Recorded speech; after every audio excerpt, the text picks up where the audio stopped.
A nossa intenção com essa mesa é ampliar um pouco da ideia do Festival do Saci. A gente aqui tem como objetivo, né, trazer outras realidades para o público, trazer um cinema que a gente não vê constantemente nas salas comerciais, né, trazer as crianças para outras experiências, justamente pensando nessas outras infâncias e como é que a gente constrói novas narrativas, apresenta outras narrativas para essas crianças e também para os pais, né, pais e mães, as pessoas que estão acompanhando essas crianças, é muito importante.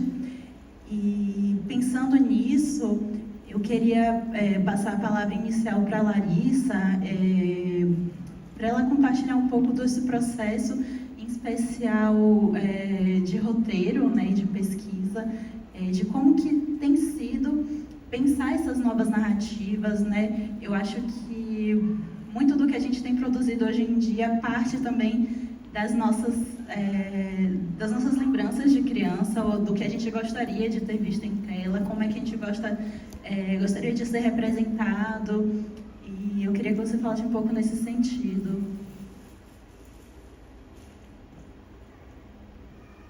Obrigada. Bom, então, primeiro, mais próximo. Bom, então, primeiro, eu preciso agradecer o convite. Eu acho que esse festival tem uma temática muito importante, que é pensar nas crianças, que são essas pessoas que vão ser formadas para ver cinema e vão ter a formação de crescendo com esse pensamento crítico, né, que o cinema traz. E aí, falando especificamente da minha pesquisa, né, de como eu penso o roteiro, como acontece a pesquisa, o meu foco dentro do cinema é um documentário. Então, toda a construção do roteiro vem primeiro da pesquisa, que é conversando com essas pessoas. Como nos meus 2 primeiros filmes, né, Guia Margem que Migra para o Centro, eu falo de uma mulher travesti e o Seremos Ouvidas, eu falo de mulheres surdas. Eu não sou uma mulher travesti e eu não sou uma mulher surda. Então, toda a pesquisa partiu de escutar o que elas tinham para falar. Então, eu propus o que eu queria para o filme, mas eu disse, a partir disso, o que faz sentido para vocês? Né? Tanto para mim quanto para as mulheres surdas que eu entrevistei.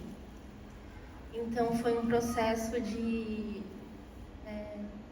agrupar informações que elas mesmas me traziam, entender o que eu gostaria do filme, mas tentar criar um diálogo entre esses 2 lados, sabe? E aí, quando eu ia realizar, de fato, o filme, se eu estava em dúvida do que fazer, eu sempre perguntava para elas. E aí, quando a gente pensa nessas novas narrativas, que é um pouco da proposta do festival também, de pensar novos filmes e pensar coisas que a gente gostaria de ver no cinema, por exemplo, no meu 3º filme, que a gente está finalizando agora, Na Pele, eu falo sobre mulheres negras no mercado de trabalho. E aí eu faço uma intersecção também de como essas mulheres foram historicamente representadas no cinema. Então tem todo esse processo de ouvir essas pessoas, mas também entender como eu gostaria de ser representada, ou tudo que me incomoda no cinema e o que eu gostaria, de uma maneira utópica, mudar um pouco isso, sabe? Obrigada, Larissa. Essa questão representacional é muito importante. A gente, enquanto produtores de artes, né, a gente tem que estar sempre pensando que a gente está produzindo nas 3 dimensões do tempo, né? A gente está refletindo sobre o passado, a gente está produzindo um presente e deixando um legado para o futuro. E, nesse sentido, eu queria que a Camila falasse um pouco sobre o processo curatorial. A gente sabe que boa parte do que a gente recebe parte também desse processo de curar, né, de analisar esses filmes, de pensar como que a gente vai programar eles, o que é que a gente vai apresentar para o público. E aí, no Olhar de Cinema, né, que você faz também tem um Pequenos Olhares, né? Então, queria entender um pouco da sua participação nesse processo curatorial.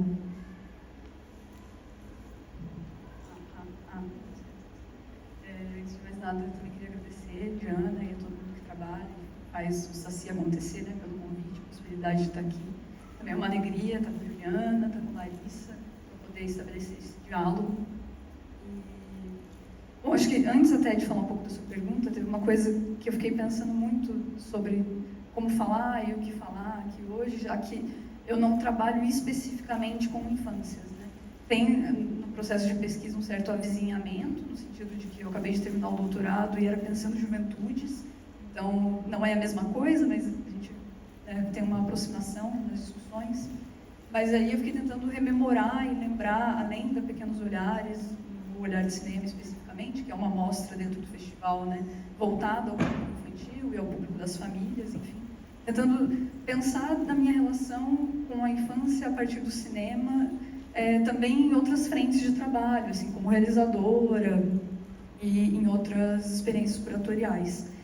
E aí, antes de falar da curadoria especificamente, teve uma coisa que eu fiquei muito pensando, que o nome da mesa é alguma coisa, né, outras infâncias.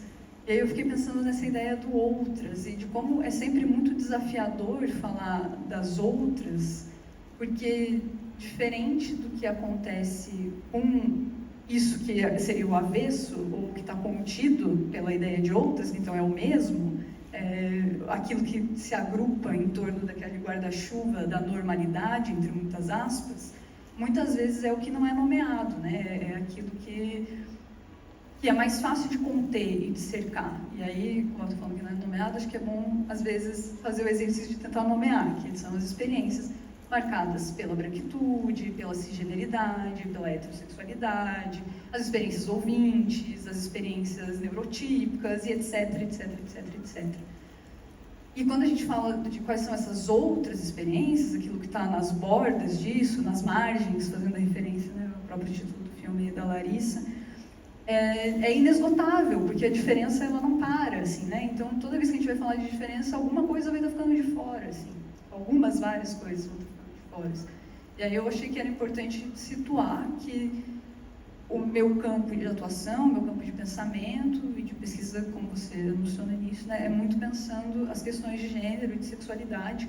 Então, em vários momentos, eu acho que eu vou acabar me atendo especialmente a esses marcadores e as outridades e as diferenças que aparecem a partir dessa via, mas não tentando encerrar ou fixar o que são as outras, assim, né? Só situando mesmo em função de uma proximidade de estudos, de reflexões e de experiências também, né, pessoais. E aí, agora falando de curadoria, eu lembrei de um acontecimento, assim, que foi bastante marcante na minha experiência como curadora, justamente porque foi no primeiro festival que eu trabalhei com curadoria. Foi um festival que teve uma única edição aqui em Curitiba, chamado Colors, Cinema Mais Diversidade, e que aconteceu em 2017. Então é uma experiência um pouco antiga, assim, já, talvez, né? Mas é desse nosso passado recente, traz muitas informações que acho que nos ajudam a pensar aonde a gente está agora e como a gente chegou até aqui. E dentro do Colors, ele era um festival voltado mais para o público adulto, né? O adolescente, mas já no final, assim, da adolescência, da juventude. Mas a gente tinha uma mostra, mais ou menos aos moldes do Olhar de Cinema, uma mostra que era para o público infantil. E era um festival, a gente pode dizer, né, LGBT, entre aspas, assim. A gente tentou não identitarizar, a gente trabalhou com essa ideia, né, de diversidade, mas a proposta era justamente pensar as dissidências sexuais e de gênero. E aí, essa mostra tinha 2 programas, um que era voltado ao público infantil mesmo, e outro que era o público mais infanto-juvenil. E a gente fez parcerias com escolas municipais e estaduais que foram, né, com as turmas, assistir a essas sessões. E aí foi muito forte, assim, a experiência, porque primeiro que a gente teve todo um cuidado de entender que, como aquele público não era, de fato, o público principal do festival, essas sessões aconteceram na Cinemateca de Curitiba, enquanto as sessões que eram para o público adulto aconteciam em outro espaço, a gente entendendo que existia um risco que a gente estava exibindo filmes que tinham outra classificação indicativa, enfim, que não era para as crianças estarem nas sessões para o público adulto. Então a gente, inclusive, separou e tentando minimizar possíveis impactos no sentido disso dar problema, né? De pessoas se incomodarem, falarem que as crianças não podem ver isso, enfim. E aí a seleção foi feita, obviamente, respeitando os critérios de classificação indicativa, pensando em abordagens e linguagens que fossem condizentes com aquelas faixas etárias para as quais a gente estava exibindo os filmes, assim. E após a sessão tinha conversas, né, com alguém da curadoria, enfim. com as professoras que estavam presentes, já que eram turmas levadas. Só que isso aconteceu em 2017, assim, pouquíssimo tempo depois do episódio do Queer Museum. Eu não sei quem aqui lembra, mas enfim. Resumidamente, era uma exposição de artes visuais que aconteceu em Porto Alegre, né, uma exposição promovida pelo Santander, e que depois de uma série de pressões e polêmicas trazidas por grupos ultraconservadores, tanto da sociedade civil organizada, quanto de políticos, enfim, a exposição foi encerrada prematuramente sob os rótulos, né, de que ela estava apoiando pedofilia, apoiando zoofilia, sendo violenta com imagens religiosas, enfim. E uma das obras que gerou muita polêmica era justamente uma que falava de criança viada, assim, né? Era um quadro, eu não esqueci agora o que está escrito, inclusive, no quadro, mas é a representação que a gente identifica como um menino meio afeminado, que tem lá, não sei o que, rainha da lambada, criança viada. E isso foi colocado como uma obra que incentivava a pedofilia, porque estava falando da infância. E como esse festival, o Quadros, aconteceu pouquíssimo tempo, acho que não foi nem um mês depois desse episódio, do encerramento do Queer Museu, a gente já foi também meio preparadas e preparados para a possibilidade dessas sessões infantis gerarem controvérsias, assim, né?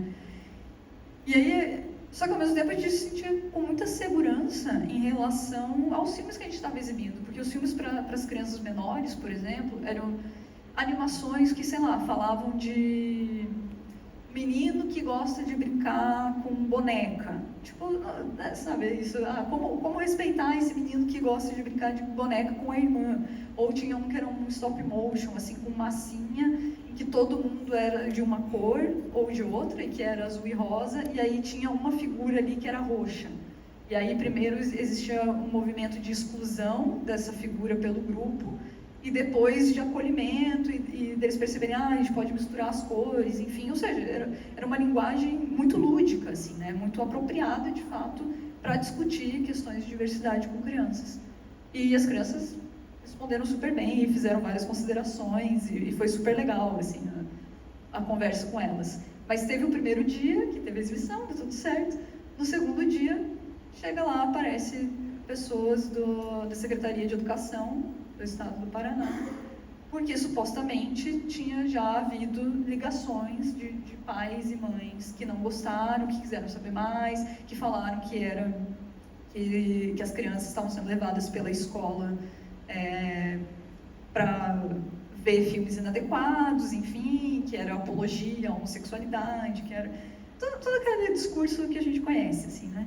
E aí eu estava lembrando disso, assim, pensando que isso foi, então, em 2017, que antecede ali um pouco alguns fins de mundo que a gente viveu recentemente, mas que traz também essa emergência da ideia desse pânico moral, né, ao redor da ideologia de gênero, dessa ideia de que não só a educação, porque 2017 foi assim, que é 2, 3 anos depois de uma outra polêmica no campo educacional, né, que foi a retirada tanto dos planos municipais quanto estaduais de educação e nacional depois, do termo gênero, do termo diversidade, enfim, e aí esse episódio do Queer Museu, e depois a gente vai ver, sei lá, em 2019, muito mais recentemente, o então presidente da República barrar na Ancine, né, projetos que estavam buscando captação que tinham a ver com questões LGBT, com questões raciais, enfim, sob a ideia de que era necessária uma censura cultural dentro do órgão de fomento, né, principal do cinema no Brasil,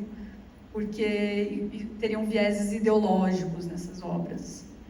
Então, enfim, acho que é importante a gente, além de falar das outras, tentar pensar também por que essas outras são outras, né? O que se tenta tanto proteger e com tanto medo e com tanto pavor de experiências que estão aí, que estão no mundo, e o quanto é muito arrogante, assim, prepotente das pessoas adultas, assim, suporem que as crianças não têm percepções sobre o mundo, né? Que elas não estão elaborando e que elas não têm as suas próprias experiências e as suas singularidades e as suas vivências. E que, claro, dentro do que é possível em termos do simbólico de cada criança e de cada faixa etária, enfim, ainda assim, a possibilidade de, por meio do cinema, como o Saci, como a gente tenta no Olhar de Cinema, enfim, outros festivais e outras mostras, tentar trabalhar isso, assim, né? E tentar oportunizar que as crianças também estejam ali pensando as coisas e dialogando e se construindo nessa relação, assim. Em primeiro lugar, seria a gente. Obrigada, Camila. E eu tenho que dizer, enquanto coordenadora da curadoria do Saci desse ano, de como realmente é um desafio a gente bater de frente e falar, não, a gente precisa trabalhar certos temas, que esses temas também são relativos da infância, sejam eles questões de gênero, sejam eles questões raciais, ou ainda questões de deslocamento, né? Por exemplo, a gente tem alguns filmes aqui que tratam sobre questões de refúgio, da migração, e a gente não pode esquecer que as crianças são sujeitos que estão compartilhando das mesmas experiências de mundo que a gente, por mais que a linguagem delas remonte outras referências, né, que não são ainda tão, digamos assim, entre muitas aspas, complexas como as nossas, né, que a gente já faz outras leituras do mundo, mas elas estão inseridas e a gente precisa discutir esses temas.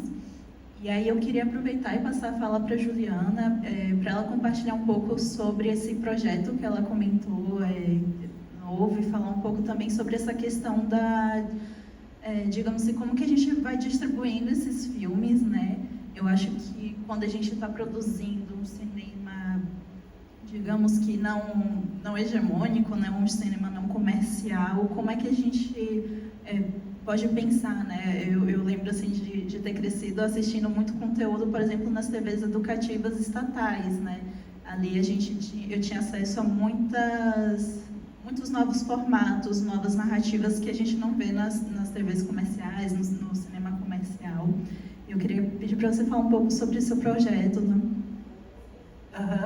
Bom, antes de mais nada, agradecer, né, o convite aqui, a presença da Larissa e da Camila também, conhecer melhor o trabalho de vocês também, né? Eu acho que a gente só se conhece assim de rede social, de vista, ouvir falar, e é bem legal a gente poder trocar uma ideia aqui, né? Vocês falando já vieram muitas ideias.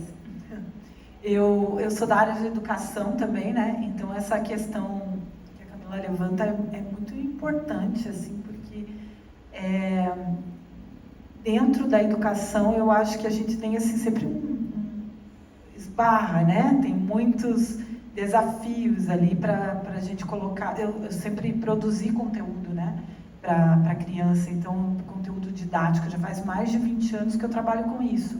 E sempre tem limitações muito grandes, se não da escola, né? Dos pais, dos professores, então tem questões assim que são complicadas, né? Quando você toca em temas mais sensíveis, né? E eu encontro assim no cinema essa possibilidade de, né, não ter esses filtros, né?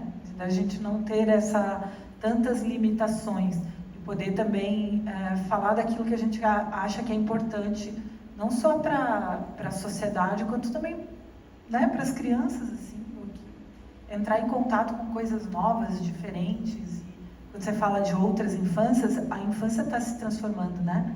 A gente não tem mais a criança que a gente tinha, que eu fui, quase não existe mais essa criança que eu fui, né? Então, o mundo é outro, né? E aí são essas narrativas que elas vão sendo adaptadas, mas ao mesmo tempo a gente tem essa possibilidade de resgatar também, né? Porque eu acho que o cinema, o audiovisual tem esse caminho do resgate, assim, né? De como as coisas eram antes, o que a gente fazia, de ter essa busca e essa possibilidade, assim, de abrir e ampliar mundos, né? E então nessa área assim da educação, né, eu fui transitando e também me aproximando de outras possibilidades assim de fazer o cinema com crianças, né?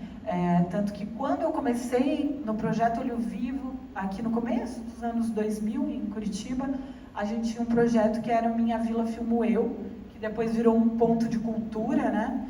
E a gente fez um média-metragem, assim, era um telefilme praticamente, né? Do processo das oficinas com as crianças da Vila das Torres. E aí esse processo tem o filme e virou um livro também, que depois ele acabou indo para as escolas, distribuído gratuitamente, que era o Minha Vila Filmo Eu, ensinando cinema na escola. Então, isso era bem bacana, porque passou em várias escolas também, professores receberam o livro, puderam também ampliar ali, fazer as oficinas com as crianças. Então, esse caminho, para mim, foi gradual, assim, sempre tem uma posição, sempre tem uma ligação com as crianças, né?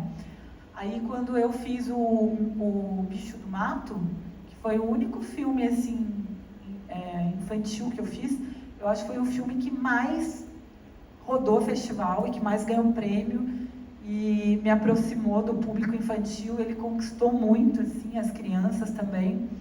E aí eu fui também entrando em outras coisas, né? Desenvolvimento de série de animação, que ainda a gente não conseguiu produzir, mas os roteiros, o projeto já está todo pronto. E aí, nesse caminho, a gente foi procurando outras formas também de abordar, assim, outras questões importantes para as crianças, né? Por exemplo, nessa série que eu desenvolvi, fala muito sobre... são os animais, são os personagens, para a criança, primeira infância. E eles... Um cachorrinho, ele usa uma cadeira de roda, né? Então, outro é surdo. E aí, nisso, a gente vai tratando questões também de inclusão, assim, né? Abordar esse tipo de questão com as crianças. E Minha Casa, Nosso Mundo, que é uma série documental que eu desenvolvi junto com um parceiro, o diretor Sérgio Bloch, lá do Rio.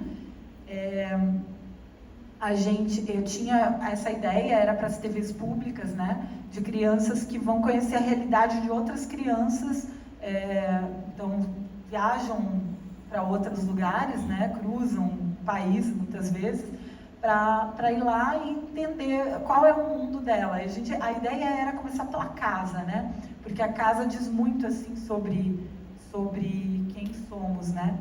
E é o primeiro lugar, é o primeiro espaço ali, né, de convivência e tal, e ela reflete muito, assim, a cultura também local, né, e da família.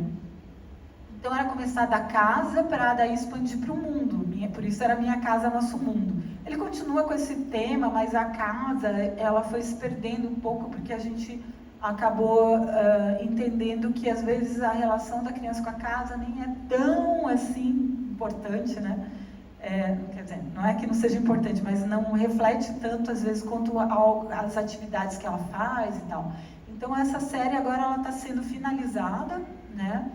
Já terminamos todo o desenvolvimento e a pesquisa, a Larissa estava falando, assim, foi muito intenso. O período de pesquisa foi enorme, assim, né? Para achar essas crianças e também ter uma diversidade de crianças, assim, de lugares diferentes, com culturas diferentes, com atividades diferentes. Então, a gente tem uma criança que é de uma aldeia Pataxó, ali do sul da Bahia, né?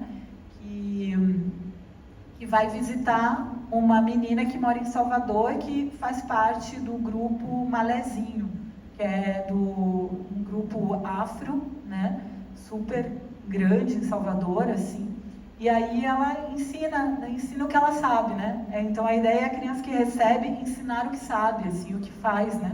Então ela tem a dança afro, ela fala sobre a cultura, porque aquilo é importante para ela.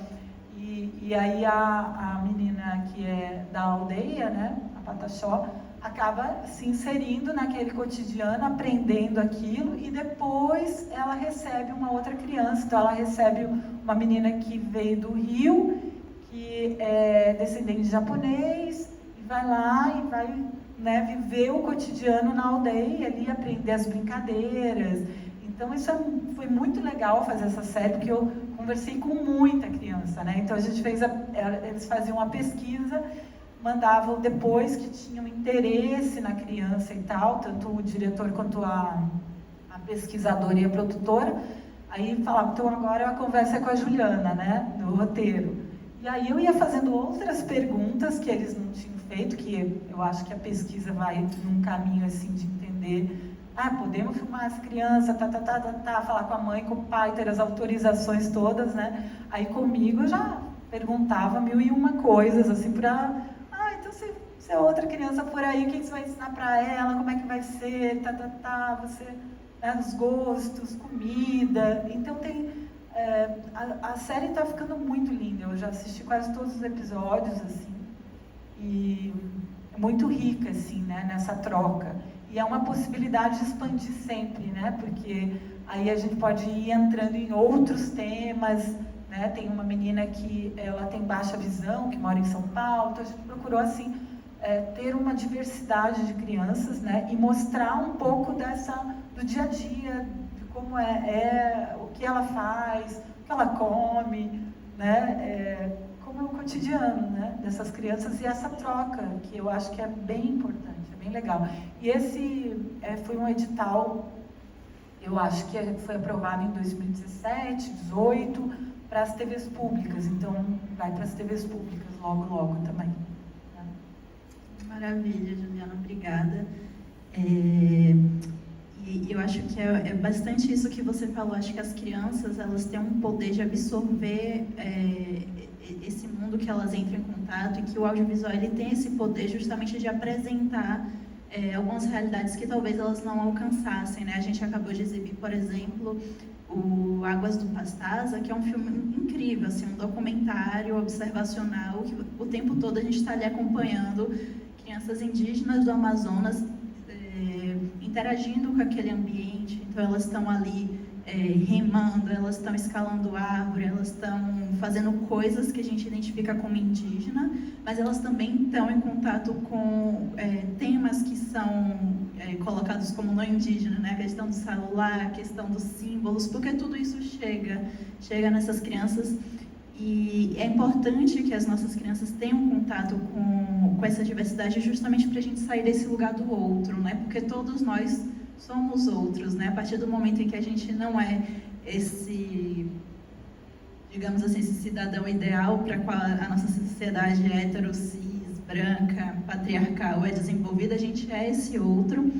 E aí eu queria voltar para Larissa, porque tem um movimento que eu tenho achado interessante, que é a inclusão de novos sujeitos nas produções. Assim. Eu acho que uma resposta que foi um tanto, entre muitas aspas, rápida de ser absorvida, eu acho que porque a gente entende que o racismo é uma questão realmente que está presente na nossa sociedade, é a tentativa de inclusão de narrativas negras, né, nas produções audiovisuais. Então a gente vê hoje grandes emissoras como a Globo ou grandes produtoras tentando colocar personagens negros nas narrativas, mas eu queria que você falasse um pouco de como tem sido essa representação, se ela realmente tem dado conta, ou se a gente está ainda nessa coisa de só colocar um sujeito ali, sem dar profundidade, e como é que você enxerga isso enquanto membro da APAN, né, assim, um contraste entre quem realmente produz em um lugar de fala e quem está produzindo nesse lugar comercial, entre muitas ressalvas. Se a gente for pensar de maneira histórica, não tinha diretores ou diretoras negras fazendo as narrativas, fazendo os filmes, construindo os roteiros, dirigindo. Então era uma visão muito estereotipada. Inclusive, se a gente for procurar no Google mesmo, né, estereótipo mulheres negras ou estereótipos homens negros no cinema, tem não só o nome do estereótipo, mas vários exemplos. Então, um deles, por exemplo, é da tia Anastácia. Estereótipo da tia Anastácia, né? Dessa mulher negra que a gente não sabe qual o passado dela, do que ela gosta, qual é a família dela, porque ela está sempre servindo a outra pessoa. Então, sim, eu percebo que tem havido uma mudança, mas eu acho muito importante mencionar que essa mudança não aconteceu do nada, né? As pessoas que estavam fazendo filmes há muitos anos não decidiram, agora vamos começar a incluir. Então, acho que muito veio por conta da política de cotas, que antes as pessoas que assistiam, falando, né, de maneira racializada, as pessoas que viam aqueles filmes ou aquelas novelas e não se sentiam representadas, agora puderam acessar a academia, acessar esse conhecimento e, a partir disso, contar sua própria história. E aí, fazendo até um adendo referente à temática do festival, eu fico pensando muito, né, que as pessoas, quando pensam em narrativas pensadas para criança, o natural é pensar em desenho ou animação, né? Mas se a gente for pensar também que a maior parte das famílias brasileiras que têm acesso à televisão tem acesso à novela, por exemplo, então, se uma criança negra assiste uma novela ou um filme e a pessoa negra é sempre o ladrão, o malandro, ou a costureira do bairro, não é a estilista, é a empregada, não é a dona da casa, como que essa criança vai vislumbrar um futuro poderoso, sabe? Como ela vai achar que ela vai poder sequer entrar na faculdade de cinema para poder contar sua própria história? Então, obviamente, não é culpa do cinema, né? Eu acho que o cinema reflete a nossa sociedade, mas eu acho que são muitas áreas diferentes da comunicação que estão sempre reforçando uma coisa negativa. Então, você comentou da Globo, né? Foi esse ano, eu não assisto novela, então eu não me lembro o nome, mas eu vi um trecho que alguém colocou no Facebook, acho, que foi a primeira vez que eu vi numa novela uma cena de um ritual religioso, de religião de matriz africana, que foi representada de uma maneira muito bonita e respeitosa, e não com medo, sabe? Então, percebo que tem havido mudança, sim, porque agora essas pessoas negras, elas não estão só mais no lugar de assistência, elas estão dirigindo, produzindo, roteirizando, mas ainda tem muito chão, né? Se você for ver uma foto de um set de cinema, por exemplo, vai ter muito mais pessoas brancas do que negras, a não ser quando a temática é racializada, daí tem-se um pouco mais de preocupação. Mas eu acho que para continuar trabalhando com cinema, a gente tem que ser muito otimista, né? Então, eu percebo que tem tido, sim, uma melhora lenta, mas não acho que isso vai retroceder. É isso mesmo, assim, a gente tem visto mudanças justamente porque pessoas negras estão produzindo e definindo como elas querem se colocar, né? Essa questão mesmo que você traz da novela é porque a gente tem diretoras negras ali por trás, né? E é importante, acho que até as plataformas, elas estão se dando conta de que a representatividade, ela é importante nessa questão identitária, de que a gente quer se ver na tela. E aí eu vou passar para a Camila, porque eu acho que tem uma outra questão agora, pensando nessa questão de gênero e sexualidade, que é também uma mudança paradigmática, assim, de como que a gente tem representado essas questões, né? Apesar dos receios que a gente ainda tem em trazer esses temas para as crianças, a gente tem visto cada vez mais uma mudança de trabalhar com mais naturalidade esses temas, né? Desses temas estarem envolvidos dentro dos núcleos familiares, da gente não tratar só a questão do conflito de gênero, mas de uma recepção, né, por parte da sociedade, uma recepção não conflituosa do próprio sujeito que se identifica, justamente porque essas representações, elas ajudam a gente desde cedo a ir se identificando, e não faz mais sentido a gente replicar certos modelos, né? Como é que você tem sentido isso? Você fez esse seu trabalho de trabalhar, né, com a questão da sexualidade dentro desse universo infanto-juvenil, né, no caso. Você pode falar um pouco sobre isso? Posso, com certeza. Acho que isso da sexualidade juvenil, acho que tem um motivo, assim, disso também, né? Porque é difícil falar do campo da sexualidade infantil, por exemplo, não porque as crianças não tenham sexualidade pensando num sentido mais psicanalítico do que, obviamente, não de práticas sexuais, porque, enfim, temos como um acordo de que aí a gente está entrando num outro campo que é criminoso, inclusive, assim, né? Mas no sentido de afetos, de experiências corporais, de interesses, obviamente, todo mundo que foi criança lembra que sim, tem, né? Mas, de qualquer maneira, é muito violento quando a gente... Acho que as identidades, elas são construídas, de modo geral, também a partir de violências, né? E aí, quando a gente identitariza no campo da sexualidade a experiência de uma criança, tem um gesto que é muito violento e que, em geral, é pelo qual todas nós todos e todos nós que não somos cis ou não somos heterossexuais passamos, né? Primeiro, alguém, em geral, nos aponta, essa menina ali é sapatão na escola, antes de você ter condição de se afirmar a partir desse lugar, assim, né? Então, na questão da pesquisa do doutorado, eu achei melhor, até porque é o que tem mais filmes, assim, pensar nas lesbianidades juvenis e ali na adolescência, no início da vida adulta, em função, porque é um pouco menos amorfo, assim, né? Acho que na infância essas relações são muito confundidas com aspectos bem ligados ao gênero, por exemplo, o menino que é mais afeminado, a menina que é mais masculinizada, enfim, tem um certo desencaixe ali, um desalinho, ou tem, obviamente, experiências muito fortes afetivas e de troca de prazeres por outras vias, assim, né? Entre meninas, entre meninos, enfim. Mas acho que chamar isso, nomear isso de lesbianidade é um tanto violento, assim.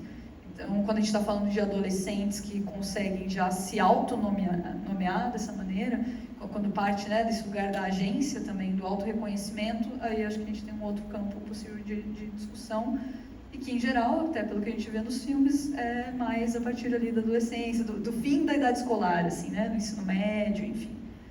E, bom, perdi um pouco no que eu estava tentando construir. Sim. Do pensar essas representações, essas aparições nas imagens e nas telas, que já não trazem tanto, ou não só, o lugar da hostilidade, né, do sofrimento, do desconforto em ser quem se é, assim, porque sim, durante muito tempo, as imagens e as narrativas que a gente conhecia para as experiências não cis e não heterossexuais eram sempre essas marcadas pelo sofrimento, assim, né? Ou pela expulsão de casa, pelo bullying, pelo preconceito na escola, pela sensação de isolamento, de solidão, de rejeição, de amores impossíveis, de corpos e maneiras de expressão e afirmação de si impossíveis, muito tolhidas. E acho que nos últimos tempos a gente tem podido realizar outras imagens, outras narrativas e podido, por consequência, assistir também outras imagens e outras narrativas. O que, pensando daí na formação infantil, voltando, assim, né, acho que é de extrema importância que, eu tinha dito, né, que as identidades em geral comportam algo da violência, mas que a gente possa também procurar modos de construção das próprias identidades e de autorreconhecimento que não sejam só baseados nas dores, assim, né? A possibilidade de poder se reconhecer como lésbica, por exemplo, a partir de outros lugares. E não precisa ser na ideia celebrativa, que em algum momento também na história dos próprios movimentos sociais tentou se construir, né? Com a ideia do orgulho, enfim, vamos só celebrar, e vamos só se afirmar, e vamos só sair do armário. Também não é sobre isso, assim, a gente não vive nesse mundo ideal. Mas a possibilidade de se reconhecer em comunidade, de entender que há uma cultura, né? Existe uma cultura sapatão, existe uma cultura gay, existem culturas, não é uma, inclusive, existem culturas trans, enfim. Então, a possibilidade de falar disso, mostrar isso, se reconhecer nisso, também propicia outras construções de mundo mesmo, assim, né? Então, é uma via de mão dupla, à medida que o mundo se transforma, o cinema, né, o audiovisual, enfim, se transforma, as artes se transformam, mas à medida em que o cinema, o audiovisual, as artes se transformam, eles também transformam o mundo, assim, né? Também constrói e propõe a partir dos imaginários que vão sendo lançados. Ficou meio bagunçado, mas é meio isso. Nada, super para entender. Antes de eu fazer minha última pergunta para a Juliana, eu queria saber se alguém da plateia quer colocar alguma questão, fazer alguma pergunta. A gente está se encaminhando para o final, mas eu queria antes fazer uma última pergunta para você, Juliana. Enquanto alguém que está produzindo e que tem essa relação com a educação, se você percebe que existem formatos ou estilos narrativos que sejam mais receptíveis para essa infância, ou que exista uma preferência de se produzir desse formato, como é que você enxerga esse lugar, né? Por exemplo, a gente trabalhou aqui agora com um documentário e muitas pessoas não entendem que o documentário é um formato possível para a infância, né? As pessoas falam, mas documentário já pensa numa coisa muito discursiva, uma coisa muito cabeça, digamos assim, mas as crianças, elas também estão receptíveis a todas as formas de criação ou não? E eu acho que sim, né? Eu acho que a criança é a que mais está receptível, né? Eu acho que para eles não tem. A gente faz essa distinção, fala, documentário não é para criança, ou live action não é para criança, né? Ou não sei, é só animação, que nem a Camila falou, a Larissa falou, só animação, né? Então, eu fiz agora a curadoria, né? A seleção dos filmes também que vão passar no Festival da Lapa, que vai acontecer agora, de filmes infantis e infanto-juvenis, né? E eu fiquei, assim, feliz, né? De ver, assim, uma variedade narrativa, assim. Não só muita animação, claro, mas muita animação que foge desses temas que são mais, digamos, aceitáveis, assim, né? Que as pessoas querem ver, o dente, perdeu o dente, ou está crescendo, ou não quer comer. Sempre tem uns temazinhos que são sempre recorrentes, né, para a criança, assim. E é muito legal quando aparecem coisas que fogem, assim, disso, né? Então, eu vi muitos filmes com uma temática né, LGBT e tipo, de uma maneira, assim, muito delicada, muito legal, assim, muito diferente, sabe? Que não era... não ia por esse caminho, né, da dor, ou mesmo porque a criança, ela agora está começando, às vezes, a se reconhecer, a se entender, a entender o que gosta, o que quer, e aí é a gente que tem que mostrar, né, as possibilidades, assim. Muitos filmes também com temática ecológica, né, que eu acho que agora está, assim, muito importante também tratar disso com as crianças, já ir construindo esse entendimento, né? Mas das relações, eu acho que o uso do celular, né? Muita coisa assim está aí muito presente, assim.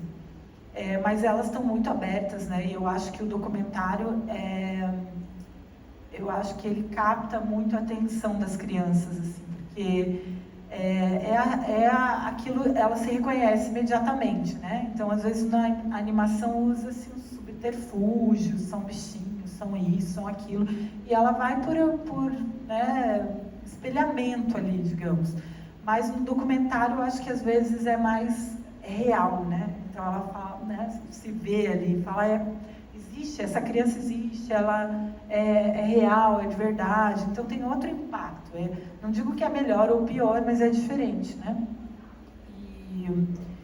E eu acho que agora, assim, tem uma possibilidade da gente trabalhar não só também o documentário, ou a animação, mas ir para híbridos até, né? E pensando em narrativas que elas sejam uma mescla de estudo, que elas tenham também, abram para algum tipo de participação, nem que essa participação não seja, por exemplo, no cinema ou na escola, possa ser na escola. Às vezes a escola barra muitas coisas, né? Mas tem coisas que os professores estão ali sensíveis, sensibilizados para algumas temáticas e que conseguem ter essa penetração, assim, conseguem fazer com que o filme ou o tema seja discutido, né? Então, eu não sei, eu sinto que a minha vontade é cada vez mais também trabalhar com a questão do documentário, sabe? Gosto muito disso com as crianças, assim, de abordar isso, de estar nessa relação direta com a criança, ainda mais quando ela é a protagonista, né, do documentário, porque também a gente pode falar de infância ou pode fazer um filme para a criança que não tem a criança protagonista, mas eu acho que são muitas as possibilidades, né? No Bicho do Mato, quando eu fiz, a temática era justamente de uma menina que deixa o interior para ir para a capital, e o que acontece com ela é que ela sofre bullying na escola, né? E até a atriz do filme é minha sobrinha, e ela nossa, interpretou assim muito, muito bem, assim, eu acho que conquistou também, conquistou as crianças que assistiam o filme, E a temática do bullying, que ela também já é uma temática bem, né, assim, abordada, né, não só dentro da escola, mas nos filmes e tal, ela ainda tem muito também para render. Eu acho que tem muitos temas ali que a gente acaba caindo em clichê, em coisas que estão sempre sendo batidas da mesma forma e que tem outros caminhos para abordar, assim, narrativamente, né? Então, para mim, O Bicho do Mato ele foi um exemplo disso, assim, que ele está falando do bullying, mas ele está falando de uma questão social, está falando, né, dos pais que perderam as terras, que tiveram que ir para a capital, né, como que é a criança do interior se adaptando na capital, o jeito que fala, porque começam a implicar com ela porque ela fala errado. Então, tudo isso é tema e tudo isso é muito rico para ser explorado. E eu acho que, eu tenho visto, mas eu acho que é possível ainda dar uma incrementada nisso, assim, né? Buscar novas formas de se falar sobre os mesmos temas e não ficar falando sempre do mesmo jeito, né? Ou sobre as mesmas coisas. Ver o que tem aí no mercado e tentar trabalhar temáticas diferentes, assim mesmo, né? Perdi um pouco aqui na tua pergunta, mas eu acho que era isso, né? É isso sim. Justamente para a gente estar pensando, né, tanto nessas novas narrativas, os novos formatos, e a gente ter espaços, né, acho que a ideia do Saci é justamente essa, da gente estar buscando formas não vistas, narrativas ainda não vistas, né? A gente quer justamente mostrar que os temas da infância, eles não se esgotam, né? Eles estão sempre sujeitos a serem reformulados e reapresentados, justamente porque essa infância vai se renovando, a sociedade vai se renovando e os modos de ser criança também vão mudando e o mundo ao nosso redor e ao redor dessas infâncias, né, também vão se alterando. Então, é muito importante que a gente também, além de produzir, tenha onde escoar esses produtos, né? Isso é muito importante. Bom, o nosso tempo já está bem... Posso comentar um negócio que me ocorreu, na Sim. verdade, ouvindo... Rapidinho, é só porque ouvindo a Juliana, pensei nessa coisa do documentário e da sua pergunta também, né? E acho que tem um fator que é muito interessante e atual, que as crianças estão documentando, né? Eu lembrei imediatamente da minha filhada, que agora está com 11 anos, mas desde os 9, quando ela começou a manusear o celular, ela tem essa pira, assim, ela faz vários registros, e aí aos poucos ela foi aprendendo a editar no celular, e daí ela criou um programa que ela falou Lara Show, e que daí é um pequeno documentário, e daí eu lembrei que no Olhar de Cinema, é que hoje em dia eu trabalho na comissão de seleção de longas metragens, né, e daí, claro, é outro processo, muito mais difícil, mas enquanto eu estava nos curtas, eu lembro que a gente chegou a exibir filmes que, se não eram integralmente feitos por crianças, na Pequenos Olhares, né, filmes que tinham imagens realizadas e produzidas pelas próprias crianças, assim, eu acho que isso também nos abre outras possibilidades narrativas, assim, né, e de imagens mesmo. Eu só lembrei disso com a coisa do documentário.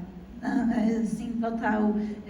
Esse é um viés também que a gente podia passar mais um tempo aqui falando. Inclusive, a gente tem um filme da mostra, que é o Amor à Ilha, que é um videoclipe produzido por crianças jovens da Ilha de Taparica, lá na Bahia. E é um projeto muito legal de inserir essas crianças no audiovisual, porque é uma linguagem que está dada, né? As crianças, elas estão sendo mediadas, né? O mundo está sendo mediado através das telas para essas crianças, elas também estão produzindo essas imagens e querem se ver, enfim, são várias camadas aqui que a gente podia continuar desdobrando essa conversa, mas como eu ia dizendo, o nosso tempo já está esgotando, a gente tem ainda mais uma sessão a seguir. Eu queria agradecer as contribuições de vocês, queria deixar também aqui essa oportunidade de vocês fazerem uma fala final, e é isso, gente, muito obrigada.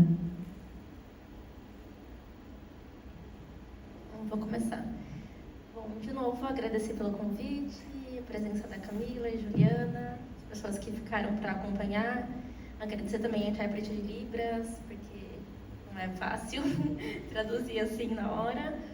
E desejo vida longa ao festival, porque é um festival que traz contribuições muito importantes e questionamentos muito importantes. Então, espero que continue por muitos, muitos anos. Só quero agradecer, já usei meu tempinho no final para complementar ali. Agradecer, e é isso, tomara que além do festival para a qual eu também desejo vida longa, mas que a gente tem outras oportunidades também de se encontrar e conversar e dialogar, enfim, foi ótimo. Obrigada. Também agradeço o convite. Desejo também que o festival aí continue aí por muitos e muitos anos, que esses espaços são importantes, né? Não só para falar sobre cinema, mas falar sobre a infância, né? Que eu acho que está mudando muito rápido, tudo muito rápido, né? Nem a gente está conseguindo acompanhar.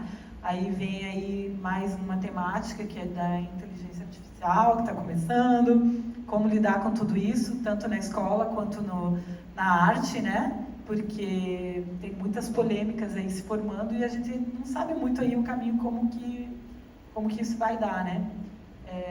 Limites aí de autoria, de imagem, né? Então, eu acho que é um mundo aí que está se abrindo e uma questão importante para a gente estar atento assim à infância, né? Porque sabe lá o impacto que tudo isso vai ter, né? Então a gente tem que estar bem inteirado, bem lúcido, né? Eu acho que tem que ter gente lúcida e atenta assim à saúde mental, né? Das crianças também. Isso eu acho que vai ser bem importante aí. Mas agradeço o convite, tá? Obrigada aí pelo diálogo, pelo bate-papo. Obrigada, gente. Só fazendo o convite, né, que o Saci ele ainda vai até o dia 23, então ainda dá tempo de quem não pôde estar aqui participar, assistir. As mostras são muito interessantes. A seguir a gente vai ter inclusive uma mostra sobre história e sociedade, porque as nossas crianças são complexas, elas merecem acessar temas complexos também. E é isso. Toda a programação está disponível no site saci.arte.br. E obrigada.